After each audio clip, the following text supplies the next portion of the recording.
Hello प्यारे विद्यार्थियों। मैं आप लोगों के साथ में डिस्कस करने वाली हूँ एमपीएसआई के प्री में पूछा गया एक प्लांट फिजियोलॉजी का बहुत ही आसान सा और बहुत अच्छा क्वेश्चन।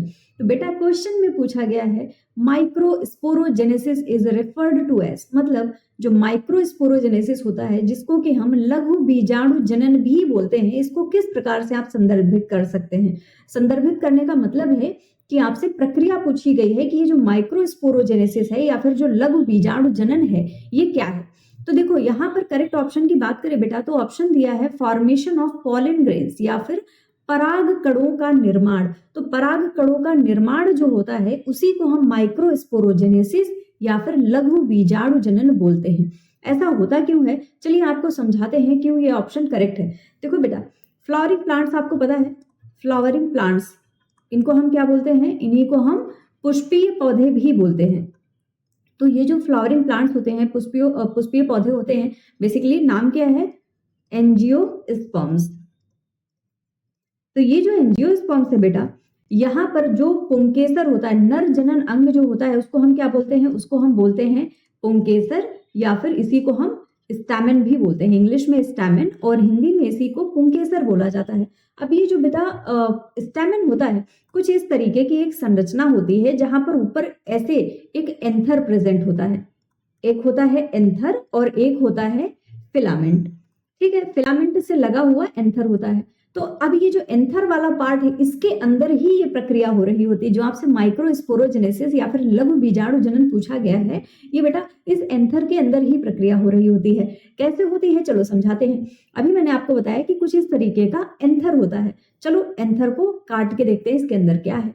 तो बेटा कुछ इस तरीके से हमने इसको कट कर लिया।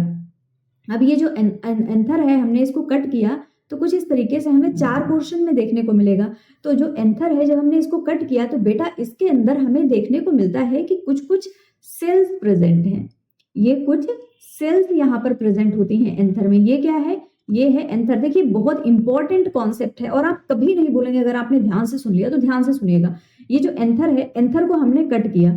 एंथर बेसिकली एंथर को हिंदी में बताऊं तो बेटा इसको पराग कोश भी बोला जाता है। पराग कोश, क्योंकि पराग कणों का फॉर्मेशन होना है तो इसको हम पराग कोश बोलते हैं। अच्छा पराग कोश कैसा है, यहाँ पर द्विगुणित क्रोमोसोम्स होते हैं, 2n नंबर ऑफ क्रोमोसोम्स होते हैं। अब इसके अंदर मैंने आपको जो बताया सेल्स प्रेजेंट है बेटा, इन सेल्स को बोला जाता है microspore mother cells. Microspore mother cells, ठीक है। तो मतलब लघु बीजाणु मात्र कोशिकाएं इनको बोला जाता है। अब ये जो माइक्रोस्पोर मदर सेल्स हैं इनकी प्लॉइडी कैसी होगी, प्लॉइडी की मतलब है यहाँ पर क्रोमोसोम नंबर कितने होंगे, यहाँ पर भी बेटा 2n होते हैं, द्विगुणित क्रोमोसोम होते हैं। अब होता क्या है, ये जो माइक्रोस्पोर मदर सेल है इनके अंदर होती है एक प्रक्रिया जिसको हम बोलते हैं अर्धसूत्री विभाजन या फिर मियोसिस। अब इस अर्धसूत्री विभाजन के द्वारा यहाँ पर बेटा बहुत सारे पराग कणों का फॉर्मेशन हो रहा होता है। परागकण या फिर इनको हम माइक्रोस्पोर भी बोलते हैं। अब आपको पता है जो मियोसिस है, मियोसिस कैसा है, ये है अर्धसूत्री। अर्धसूत्री मतलब जो क्रोमोसोम नंबर्स हैं जस्ट आधे हो जाएंगे, है ना। तो ये जो बने हैं अब हमारे माइक्रोस्पोर, ये माइक्रोस्पोर की प्लॉइडी क्या हो जाएगी, क्रोमोसोम नंबर कितने हो जाएंगे, सिर्फ और सिर्फ हैप्लॉइड हो जाएगा। अगुणित नंबर ऑफ क्रोमोसोम होगा, द्विगुणित नहीं होगा। तो ये जो लघु बीजाणु या फिर माइक्रोस्पोर्स का फॉर्मेशन हुआ बेटा, इसी को बोला जाता है माइक्रोस्पोरोजेनेसिस या फिर लघु बीजाणु जनन। तो जो मेल गैमेटोफाइट होता है या फिर नर युग्मक जो होता है वो यही होता है, यहीं पे आगे चल के हमारे यही पॉलन ग्रेन बन जाते हैं जो कि फिर फर्टिलाइजेशन करेंगे और नए पौधे का फॉर्मेशन करेंगे। तो उम्मीद करती हूँ ये चीज आपको बहुत अच्छे से समझ में आई होगी। बाकी आपको बता देते हैं दूसरा ऑप्शन क्या देके रखा है, fusion of male and female gamete. नहीं भाई, इसको तो हम क्या बोलते हैं, ये हमने ऑलरेडी किया हुआ बेटा, ये भी पूछा हुआ क्वेश्चन है। इसको बोला जाता है सिनगैमी, इसको बोला जाता है सिनगैमी या फिर इसी को हम फर्टिलाइजेशन बोलते हैं, सिनगैमी या फिर फर्टिलाइजेशन, ठीक है, युग्मकों का संलयन। और इसके अलावा तीसरा ऑप्शन देके रखा है transfer of pollen grain from anther to stigma. नहीं भाई, ये भी तो प्रक्रिया का ही पार्ट हो गया। जो पॉलन ग्रेन अब ये बने हैं ये जाके कहाँ पे पहुंचेंगे, जो हमारा ओवरी होता है, वहां तक पहुंचना होता है, तो कहाँ पहुंचेंगे? स्टिग्मा। स्टिग्मा, स्टाइल और ओवरी ये पिस्टिल के पार्ट होते हैं, या जो हमारा स्त्री केसर होता है उसके पार्ट होते हैं बेटा।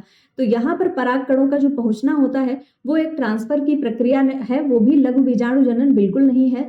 और फॉर्मेशन ऑफ ओव्यूल या फिर बीजांड का निर्माण, तो ये मादा के पार्ट में होगा, ये इसका नर से कोई लेना देना नहीं है। तो देखिए कितना आसान सा कर दिया हमने इस डिफिकल्ट से टॉपिक को। उम्मीद करती हूँ आपको बेहतर तरीके से समझ में आया होगा बेटा।